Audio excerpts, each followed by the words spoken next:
Yes, thank you for joining us. I'm excited to talk to you because I watched, or rather, I looked at your background and I was really interested in the fact that you started out in college in anthropology. I did. Yeah. Yes. You started out in anthropology, and I'm curious from your perspective. Well, first of all, when you started out in anthropology, what were you hoping to accomplish? What did you want to be outside of college when you were deciding that major? That I wanted to do so many things. I was pulled in so many directions. Originally, I really wanted to be involved in kind of like the nonprofit space. Something that really drew me was like international relations, global studies, that sort of thing. Because I really thought that there was a space for like learning about people and using what they can tell you about themselves to then, iterate on potential solutions. Um, but the more that I got into it, the more that I realized I kind of wanted something a bit more hands on, like a product development, product design, that sort of thing. Um, and so that's how I ended up kind of moving into more of an applied anthropology space. Got you. And you ended up teaching English abroad. Is that kind of like the nonprofit side of you jumping into that space? A little bit, yeah. So I taught English abroad first in South Korea and then in Austria. And that was definitely me trying to get out of my normal kind of like frame of mind. Up until that point, the only place I had ever really lived was my kind of home state of Kansas. Hmm. And so the more that I got into, studying anthropology, the more that I realized that I couldn't really like, that I needed to expand my horizons, meet other people where they were at instead of, just like, oh, there's a kid at my school from, kind of things. Right. So that's what made me want to kind of like step out of it, get out of my comfort zone. And it really was honestly beyond that, just a very transformative experience for me, like extremely humbling. Yeah. I can imagine because anthropology is the study of what makes us human, essentially. And what did going to the other countries to teach English, what did that do for you and sort of uh, your appetite for learning about the human experience? It definitely like it ex- made me want to learn it even more. But also, I realized how humbling it could be because when you are kind of moving to another country, you're realizing that, or at least I was realizing in that moment, like, there's a lot that I don't know how to do, and like things that are a given to people in Korea that I just like had no idea what to do with. Like, Right. I remember going to like there was a ceremony where the ocean recedes between two islands and there's a bridge that you can then walk across from island to island. And as you go along, people are kind of like gathering up, forageables as they make their way across, but you put on these like knee high galoshes. And even that, I wasn't really sure. Like, so with this, do you keep your shoes on? Do you take your shoes off and just put your Right. regular foot in it? Right. Like, Right. Right. um, so it was just fun little things like that of like, I really don't know what I'm doing. And I'm having to rely on other people to like teach me that with grace. Yeah. So the reason why I think your background in anthropology is super interesting is because I see product design as a discipline to be the tech version of anthropology. In that, as a designer, you need to be acutely in tune with the behaviors, the customs, the desires of the end user. Do you see that same through line in UX as well? Yeah. 100%. Actually, what kind of got me interested in product design, product research was a paper that I read in college by a researcher by the name of Yan Chip Chase. And he worked for a cell phone company that I can't remember at this point, but he talked about how, in order to make something successful for the people that you want using it, you need to see what their needs are and what their pain points are. Yeah. And he talked about like developing phones for users in like Africa that just have different concerns about like how long that battery needs to last and that Right. sort of thing. Yeah. The more I learn about product design, because in my role, I'm specifically working with data science and cyber, but the more I learn about product design, I spoke to a designer about this previously, is that much like this aha moment that I had with math, where I realized that math is the measurement of space. So math is literally every single thing in front of you. So is product design, right? And I think about the the products that have been created to make people's lives better. And one of the most instrumental things you probably can do for somebody is give them the right product to fit the right that really really um, terrible pain point at the right time. Is that something that you feel super connected to when you think about the work of a UX researcher or even a product designer? Definitely. Like I feel like if the you can make a huge impact by giving someone not just the right tool, but a tool that they aren't beholden to anyone else in order to learn how to use. Uh, because even just access to being taught how to use a tool is Yeah. a hurdle. Yeah. And so just making something as intuitive as possible, I think is just a great thing to be able to do for people. I think of one of my favorite designs as what Chick-fil-A has done with their lines. I don't know if you've been and you see what they've done with their lines.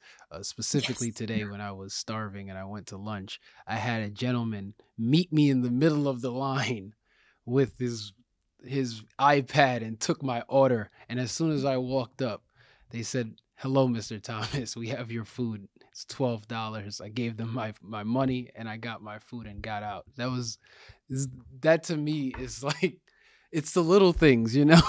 Yes. Like, wow, you guys just like really met me where I was at, like literally. It's this moment of, oh, you get me. Like you just have that moment. uh, so I want to take a step back and talk about UX research specifically. For those who may not know, could you talk about what the typical job functions of a UX researcher entails? Yeah, sure thing. So, UX research is part of kind of this, I think of it as a bit of a three-piece endeavor of product management, product design, and then UX research, or UX design, product design, and then UX research. And UX researchers are seeking to understand what the user's needs are, what their pain points are, and then beyond that, once you start having, a product come into focus of like, okay, we recognize that users really need to be able to do this, but currently this stands in their way. This is our product concept. Um, you know, User research really helps inform all of that and then can help you make sure that you're making the right product and you're making the product right. Yeah. Because you can have a really great Mm. idea, but if you're not executing it in a way that is intuitive to a user, then, for what? I that was amazing alliteration right there, and that was such a great point. Making the right product and making the product right. That is that is a that is the combination, right? Like you need that particular combination for the product to really hit. When you're doing UX research, so when you talk about making a product right, uh, where does usability testing fall into that? Where and how do you actually conduct usability testing? Because it'd be interesting to just hear you sort of pull the curtain back behind like what that actually looks like. Yeah, for sure. So, I guess first it's helpful to break. user research down into kind of two pieces. Okay. First one being that early phase where you're trying to figure out what is the need and what is the barrier. And that is often, discovery or exploratory research, often called like generative research, because you're kind of like generating all of these insights that you'll then kind of decipher. And then the evaluative piece is the second one. So in generative, you've kind of come up with your idea, or after generative research, you've come up with your product idea. And after that, you'll maybe put together a prototype or maybe some user journeys that you're like, okay, this is kind of what we imagine the happy path looking like. And then evaluative research is once you have that prototype, putting it in front of a user, and that's usability testing, where you kind of show them your prototype and give them a couple of tasks and see if the way that you have thought of this working is how they are thinking it's working. Got it. And it can be really helpful to point out, if your flow is totally out of order, or if, you're really assuming that the user has knows more of what's going on than maybe they do, that sort of thing. You can start seeing where you can optimize that design. Interesting. And how does take me back even before you start generating you start talking about the first part of what you were talking about, the generation of the generating of the product. Before that, is this started with an exact pain point that the business is trying to solve for their consumer? Like, is the company, let's say, let's role play a little bit here. You're a UX researcher, and Indeed is like, we're seeing this issue. What happens when they bubble up this issue to the UX research team? What happens then? So I guess most user researchers are trying to stay laser focused on the researcher, because especially in companies that already have products or that are like that they have business goals, it's very easy to start drifting to following your business goals rather than the user's goals. Got it. So once you come up with this problem statement, I, as a user researcher, would want to kind of kick the tires of it a little bit. Like, is this a problem for our users, or is it a problem for us? Like, let's really question that first. Wow. And then kind of go into, okay, well, if this is the problem, what is contributing to that problem? Why do users perceive this to be a problem? Because just because they view it as a problem doesn't mean that your solution will help, or maybe not even the solution they have in mind will help. One of my previous bosses said something once that really stuck with me. But he said, if you had asked someone, 200 years ago what they wanted to get around faster, they would have told you they wanted a faster horse. They wouldn't have told you they wanted a car. Wow. So that's kind of the job of the researcher, is to see like, what's the problem and what can we do to solve it, both in the short term and in the long term. That is a great example. Now that's going to be stuck with me. That is a great, wow, that's a really good example.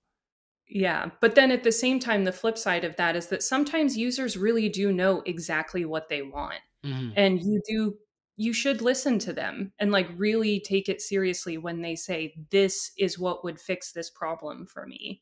Because it's important to not just think that you necessarily always know better than your users. Yeah, no, for real. And ultimately, they're the ones that drive the business, right? Exactly. That's an interesting point you made about is this what the business wants, or is this what the user is asking for?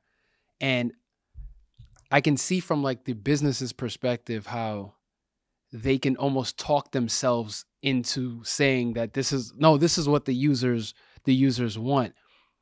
How do you sort of fight those battles? How do you reposition the company to start to think from the user's perspective versus their, sometimes biased and selfish perspective as a business? In a self-endorsing way, I try and use research. Yeah. I typically will try and come at this with like, okay, well, let's talk to our users and, try and put together maybe an interview or a focus group, something where we can start to just like really pick at like what frustrates you about working with X product. Yeah. Especially when XYZ is your end goal. Yeah. But a lot of that has to like really require some questioning of your own assumptions. Like, how many people actually have this goal? But there's a fine line to walk between questioning every single assumption versus like, okay, well, we know that X number of users are already engaging in this behavior, So often to try and get that separation between business goals and user goals, I'll try and see, okay, well, where else have we heard this kind of feedback that this is a problem? Or talking to, maybe if there's anyone internally that has consistent contact with these users that would get this kind of a complaint, like their sales reps, that sort of thing. So start picking out, is this something that we already are naturally hearing about without prompting anyone? Yeah. And if it is, okay, now let's start digging into it. Got you. That makes sense. I mean, you're a researcher, so it's the numbers, right? It's the numbers. It's the, how can I make this case using empirical evidence? That's it. Yeah. It's like, how can we use the numbers, but then also recognizing when a small sample size can be indicative of a larger group.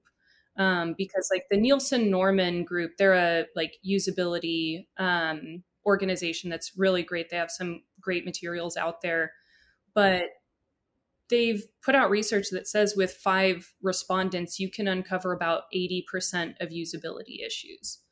So that can be really impactful, even though it's not a huge number of people that you're getting right for that sample size. So, but even with a sample size like that, right?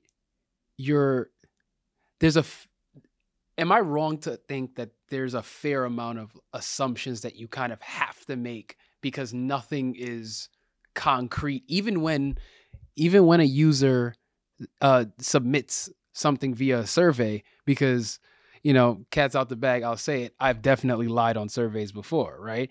So is there a reliability issue that comes along with this type of research? Yeah, with all human research, there's so many kind of confounding factors. And that's also something that I always found really interesting when I was in school for anthropology. There's a difference between behavioral data, what you observe someone to do, and attitudinal data, or what they say they do, or what they say their perception is of something. And sometimes people don't really have a clear idea of why they do something. You just know that they're doing it. Right. And if you ask someone, they may just sort of try and come up with a reason for why they're doing it. I've definitely done it. When people ask me a question, I just kind of like, I think this is right. Yeah.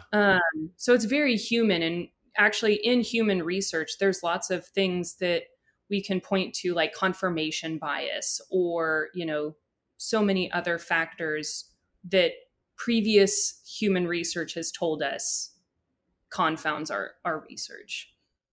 That really hits home with me because I look for those things too, where, like, for instance, on a personal note, I've had a friend of mine who every time I saw him, I mean every time for at least a year, he was wearing all black.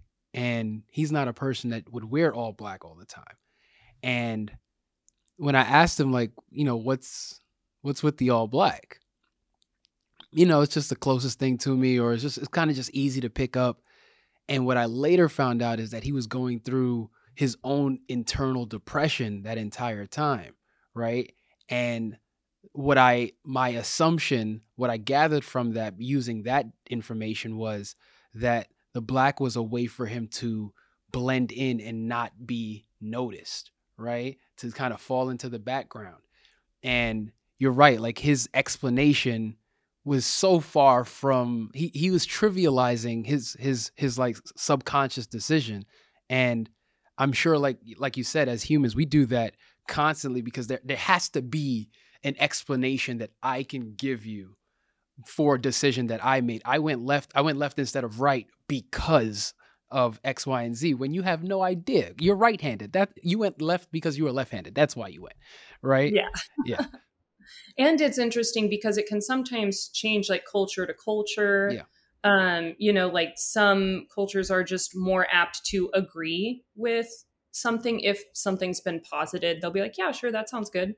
Versus others being like, well, I don't know. Yeah. So it's interesting to see the more that you learn about people, the more you realize you don't know about people, So to that point, in doing UX research, learning anthropology, do you see yourself critical of the interactions that you have with humans? Has it reshaped the way that you sort of look at society as a whole every time you step out your door? It kind of does, in a couple of ways. One, I've realized how human, like even the most professional person is, just because a lot of my research has been in like business to business products. So I realized that even like the CEOs and the directors of, Fortune 500 companies or whatever, are still at the like probably logging onto their computers and seeing a tool and having to call someone over and be like, how do I do this again? Like, I know we've been told, but Yeah. But then even just on like a personal level, I have kind of become, I've always been a little bit of a like, what would make this even better kind of person. But even like, especially after getting into UX research, I almost categorize myself as like a recreational complainer because I always look at things and I'm like, it makes no sense that they put the blah, blah, blah here because the door is here and they know everyone's trying to get over there. Why are you making us go there and then there, That's funny because I asked that question because every product designer that I talk to tells me that when they got into product design, they didn't say recreational complainer because that is fantastic. That is that's a great way to put that. But they are recreational complainers and they're doing it it doesn't matter if it's in a Chick-fil-A line or it's on, an app, the way a computer is built, like anything is, because product design is everything. And you see, it's easy for us to notice it, especially if it's inconvenient, right? It stands out if it's inconvenient, for sure. Yeah. But I've also just become so much more easily like delighted when something is like really thought through. Yeah. Like if something goes very smoothly or is just thoughtfully designed, I'm like, oh, chef's kiss. This was amazing. Like y'all nailed it. I have now you're going to be surprised at the place that I'm telling you I had that experience at, which is the dreaded DMV. Really? I had that How experience. Did they nail it? At the DMV, when I walked in, they had someone there to tell you, like, ask you where you're going, what are you here for, and they directed me. As soon as I went to that kiosk, there was a woman there to help me with the kiosk, and then she said, "Take this paper and head over here." So I walked over there, and there wasn't a lot of people in the DMV, but the place was really nice and clean. The whole entire layout was really, really smoother than I remember. And mind you, I haven't been there in probably like 8 years because I haven't had any issues. And I was just going there to renew my license. The only thing I'll say, and I get it, it's the government, I'm not going to knock them too hard for it, is in 2022, I am not feeling having to write my name on a piece of paper and fill out a form on a piece of paper. that they have to get better at, but I get it. They already killed the trees, so they got to use it. I get it, but I want them to go paperless, like they've asked the grocery stores to go plasticless. I'm supporting us moving into a digital space, but when it went from going to take my picture, I took my picture and I gave the form to the same person, so I didn't have to go in like two separate areas, which was great. And then as soon as that was done, I was about to go sit down, and then they called my name again, and then I went over, and in maybe about 10 minutes I was done. So I spent maybe 25 minutes in the DMV to renew my license, and I left feeling like, huh, that was a very smooth experience. I'm not, the last time I went, I spent hours. So Yeah. I am comparing it to my last experience. They're trying to rebrand, clearly. Like They are clearly trying to rebrand.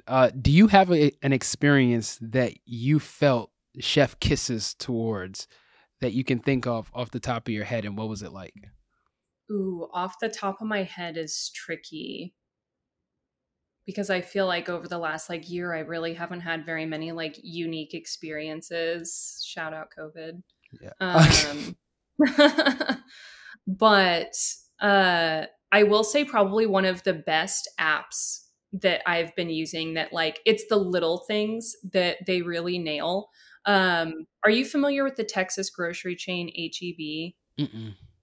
Okay, so it's a chain in Texas. It might also be slowly becoming its own like religion or cult. I'm not really sure because like it has a wonderful following. Like But Trader Joe's. HEB, yes, honestly. Yeah. So HEB is fantastic, but they and they've been around for forever. But their app is fantastic because you can search, not even just like going through and like hitting, frozen goods, condiments, salsa, whatever. You can just search salsa and it will then bring up a couple of options at the top that you can select if you want a red salsa, a green salsa. Like it just knows how to help you refine your search so you're not digging through tons and tons of products. It's like, all right, we know you're looking for salsa, but you really want red or green, right? Like Right. Yeah. same with tortillas, it's great. I Yeah. love it. You see that? See, now that stands out. And on the flip side, is there a common thing that you see with apps or just experiences that you know of that you're like, if why don't they get this right? Like it's a small adjustments, it's a small thing. Why do they always get this wrong? Is there something that stands out to you?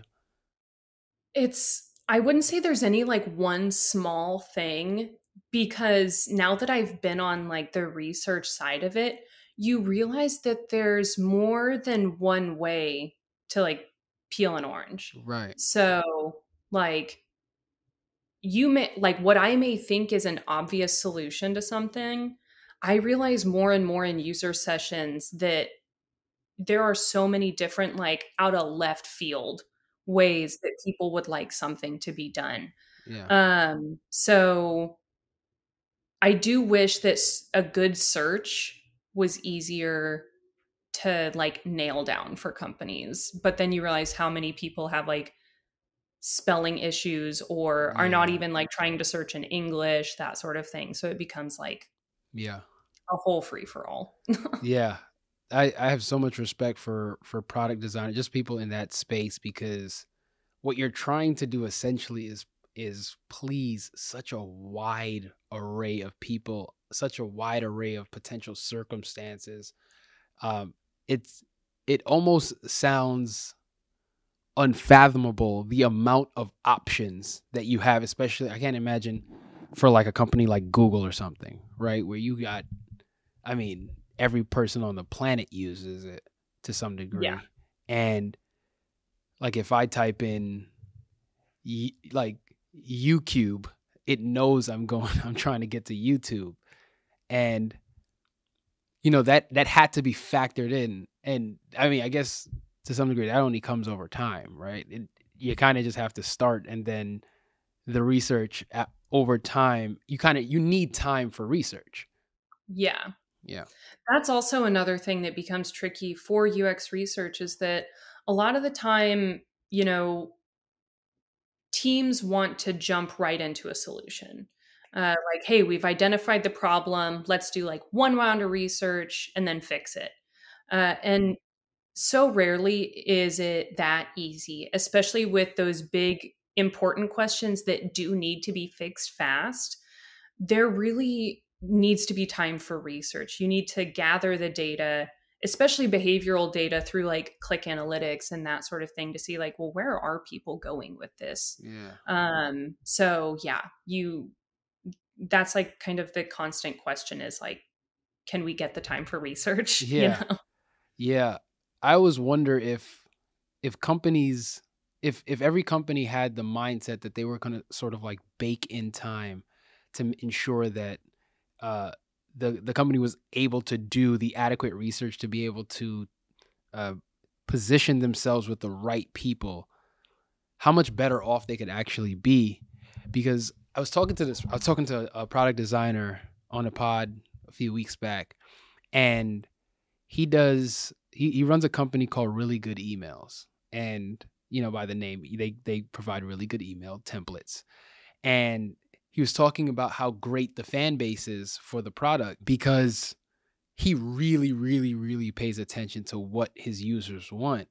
And I was asking him, as a consumer, I'm on the side of the consumer, and I I get tons and tons and tons of emails from companies that are trying to essentially get my money. They're not trying to provide value, they're trying to get my money.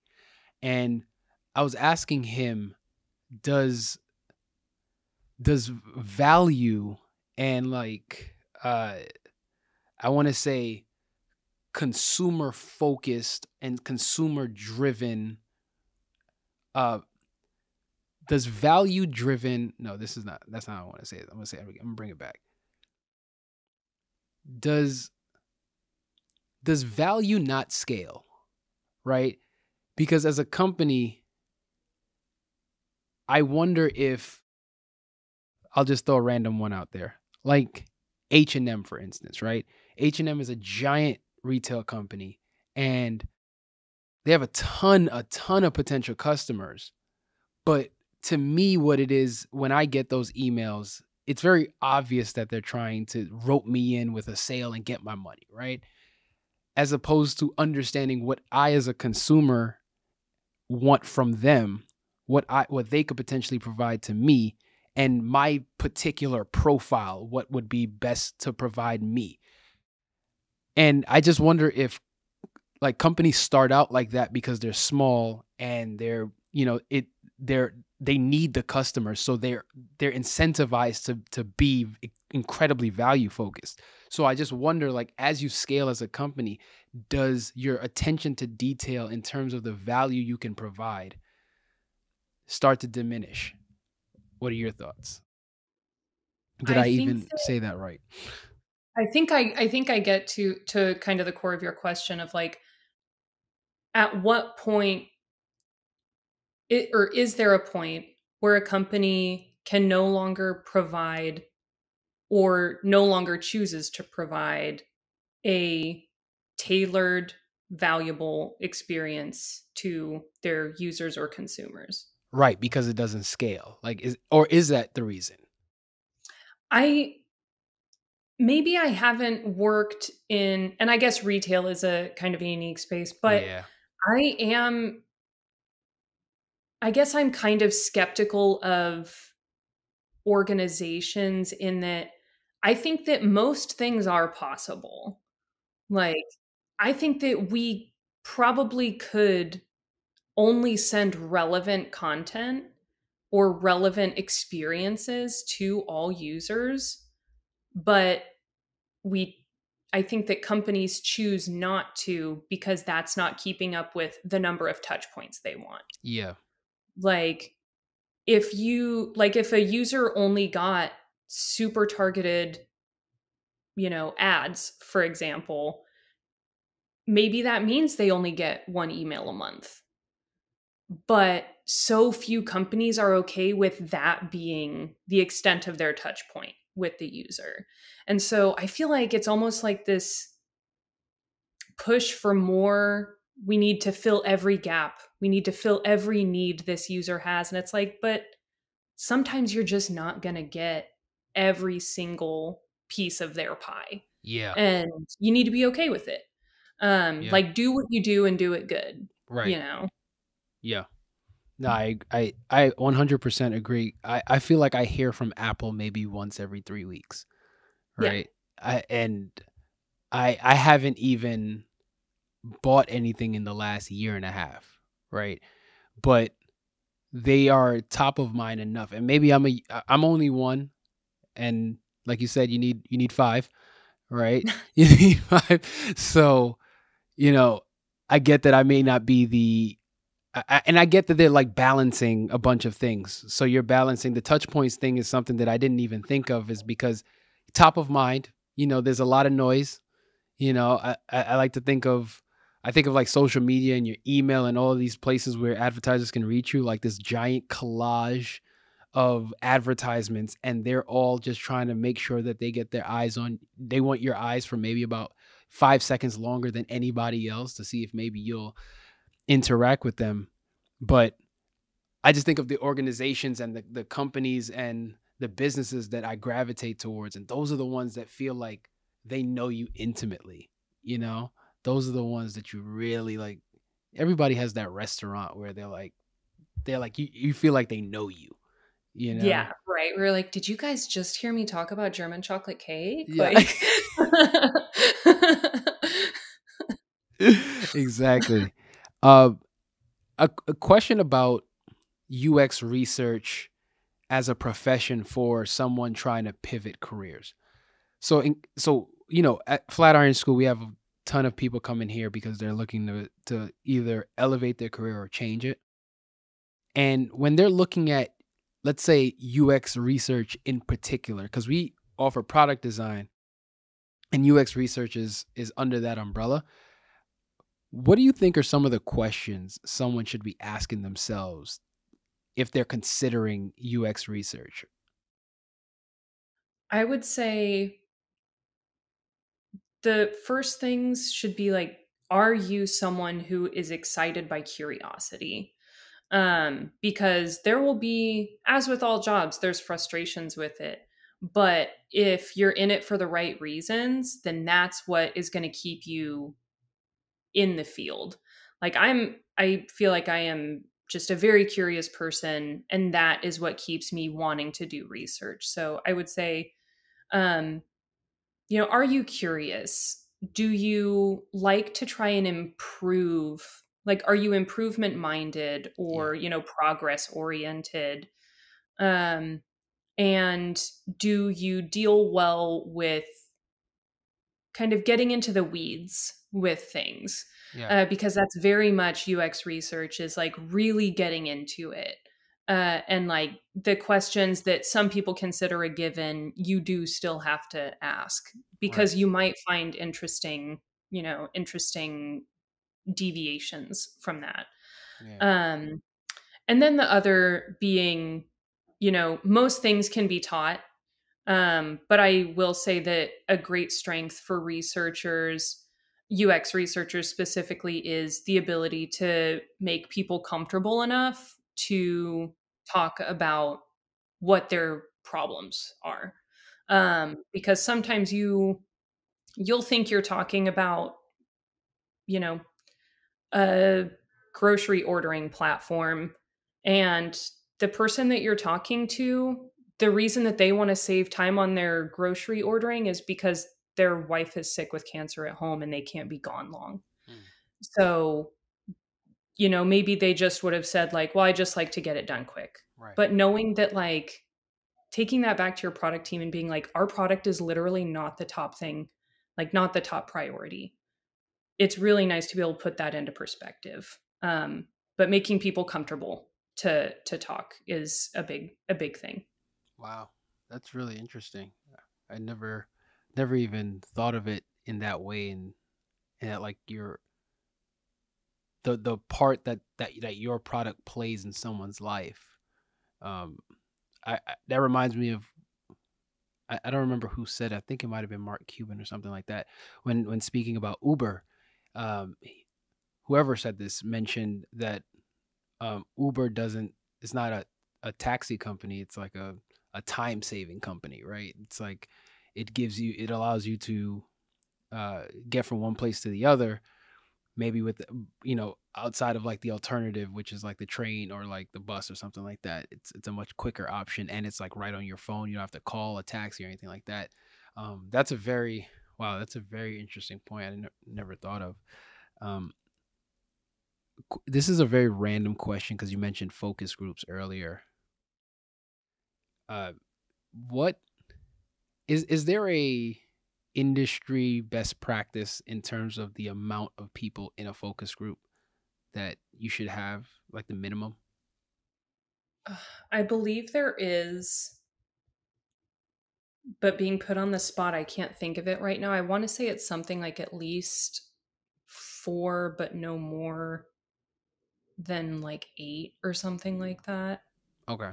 Like, because you're trying to balance like what is a small enough group that people feel comfortable speaking and get their chance, but what's a big enough group that you're not that you're getting enough different perspectives, but also that people don't feel there's a different pressure with a one-on-one versus a focus group, and people can Right. kind of build off of each other in Right. a focus group, you Right. know. So it is kind of a balance there, but I can't remember the like if there's hard and fast rules with the size there. Got you. Just that was just a curiosity question because I I agree with you because you imagine if your focus group gets to like 20, is it can, depending on what side of the fence people kind of fall on, it could start to sound like an echo chamber, and then like some other people feel uncomfortable saying anything because they don't want to go against it. Yeah, no, that makes sense. It makes a lot of Yeah. sense. And with a too many people, it start like there's some people that just don't really speak as much in that big of a group of people. Ah, So you like really have to like pull things out of people. It's like that episode of I think it's Silicon Valley maybe, where they do a focus group and the moderator like says everyone's name in order. He's like, "Thank you, Julie, Sally, Bill," and it's just very awkward. that's super awkward. uh, the Just a couple more questions. The As much as you can speak about your typical day at Indeed as a UX researcher, um, could you give a little bit of insight on your day to day at work? Yeah, for sure. So I service kind of a collection of product teams. So I'm kind of like assigned to just work with that set of, product managers and designers. So an average day, if I were to kind of like mishmash it, would be learning a little bit about kind of what our current pain points are or goals are that we're trying to move the needle on. Um, and then uh, do a bit of research, see what we already have on this, either within the company, what do we already know, or outside the company, looking into scientific papers or publications elsewhere, seeing what we know. Um, and as far as like the times when I'm actively conducting research, there's, recruiting the participants, designing my research tools, which often comes after figuring out what those research questions are, which I love that being a very collaborative process that I get to work through with my product managers and my product designers, talking through, what is the problem as we see it? And then how can we turn that into like something to evaluate with our users. And then based on what those research questions are, what methodology would work best?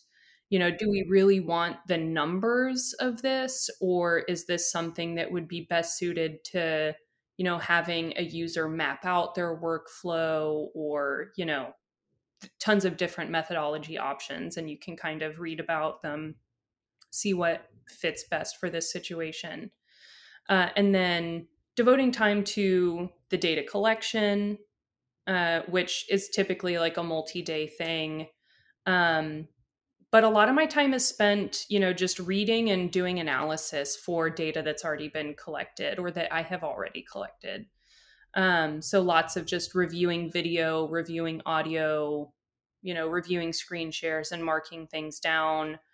Um, and then just trying to improve my stats because I'm not super solid in stats. So I find myself having to consistently reach out for help if it's anything more intense than like descriptive statistics. So, a little stats work, huh? Okay. yeah. Yeah. It's been my weakness my whole life. But Yeah. even if you aren't great at math, you can still be a UX researcher. You just have to be willing to polish up at it. Yeah. That's good to know because I don't think that's something that I don't think we would have. At least I would not have assumed that that's a part of the job. Yeah, it's not. There's kind of two different fields of anthropology, or not anthropology, of UX research. There's more qualitative research, which is more of the interviews and that sort of thing, and then quantitative, which is much more heavy on the numbers. Gotcha. And I consider myself more of a qualitative researcher. So, Gotcha. All right. Well, Eva, thank you so much. There was a lot of jewels that you dropped in here for folks interested in design. I love how deep we went into like anthropology, and then we connected it to design, and then we started talking about some of the nuances. There's only one question left, and it's the question I ask everybody, and that is, what is a quote that you personally live by? I would have to say it's a Bill Withers lyric, and it is, and I think I might have actually said it earlier in this, but do what you do and do it good. Do what you do and do it good. Nice. I like that. Short and simple. Do what Right? you do and Just do it don't good. try and overextend yourself, but whatever you do it well. Yeah, I love that. I had a manager or director tell me that when I was in college. He was leaving. He was retiring, and he told us it was a group of us working there, all just graduating or almost graduating, and he said, he's like, I don't care if you are cleaning your desk, do it to the best of your ability, and do that consistently in your life, and you'll see where you go. And that always stuck with me because my desk was never that clean. So I felt like he was talking to me. He was looking directly at me when he said Yeah, it. just like eye contact. Yeah, it was intense. No. He didn't even blink. He was talking for 3 minutes straight. It was crazy. But Eva, thank you so much for joining the Tech Perspective podcast. If you made it this far in the pod, please give us a like, give us a subscribe, share, please comment, throw it in the group chat. Tell your mom, tell your dad, tell your cousins to watch. There was a lot of jewels dropped in here. I have been Jelani, and with that, we are out.